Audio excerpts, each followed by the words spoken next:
20টা lesson থাকে। তীব্র রক্তক্ষরণ বন্ধ করা, হাড় ভাঙা বা জখম ব্যবস্থাপনা থেকে শুরু করে সাপে কাটা কিংবা পানিতে ডোবা রোগীর তাৎক্ষণিক চিকিৎসা সবই এখন নখদর্পণে। হাতে কলমে শেখানো হচ্ছে অবচেতন রোগীর শ্বাস-প্রশ্বাস সচল রাখার কৌশলও।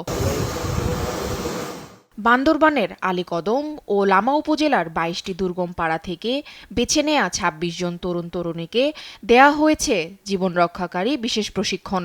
উঁচু নিচু পাহাড়ে ঘেরা এই দুর্গম জনপদে যাতায়াত ব্যবস্থার কারণে অসুস্থ রোগীকে হাসপাতালে নেয়া এক কঠিন যুদ্ধ। এই বাস্তবতাকে বদলে দিতে এগিয়ে আসছে আলীকদম সেনাজন।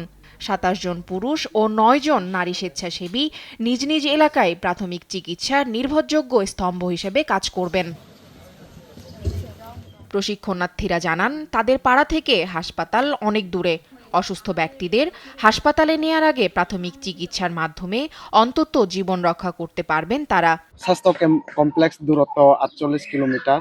আমাদের খুব দুর্গম এলাকা বলা যেতে পারে। এই ট্রেনিংটা পেয়ে আমি আমাদের দুর্গম এলাকায় অনেক চিকিৎসা করতে পারবো। যেমন 99% আমি চিকিৎসা দিতে না পারলেও প্রাথমিক চিকিৎসা আমি দিতে পারবো। আমাদেরকে যে প্রশিক্ষণ দিয়েছে তা হচ্ছে আমরা কিভাবে ম্যালেরিয়া চিকিৎসা করব, কিভাবে রক্তক্ষরণ হলে কিভাবে আমরা চিকিৎসা দিব। যেগুলো শিখছে হাড় ভাঙা এবং পানিতে ডুবে গেলে কিভাবে তার শ্বাস প্রশ্বাস বা ক্রিয়া বন্ধ হয়ে গেলে কিভাবে তাকে সিপিআর দেব।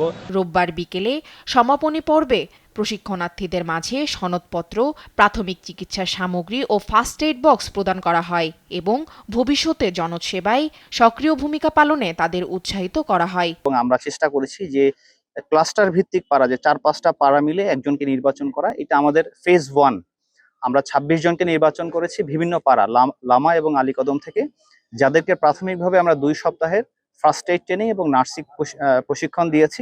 এই প্রশিক্ষণ কার্যক্রম বাংলাদেশ সেনাবাহিনী ও স্থানীয় জনগণের মধ্যে আস্থা ও ভরসাকে আরও সুদৃঢ় করেছে। তাসফিয়া ইসলাম, নিউজ ডেস্ক, দেশ টিভি।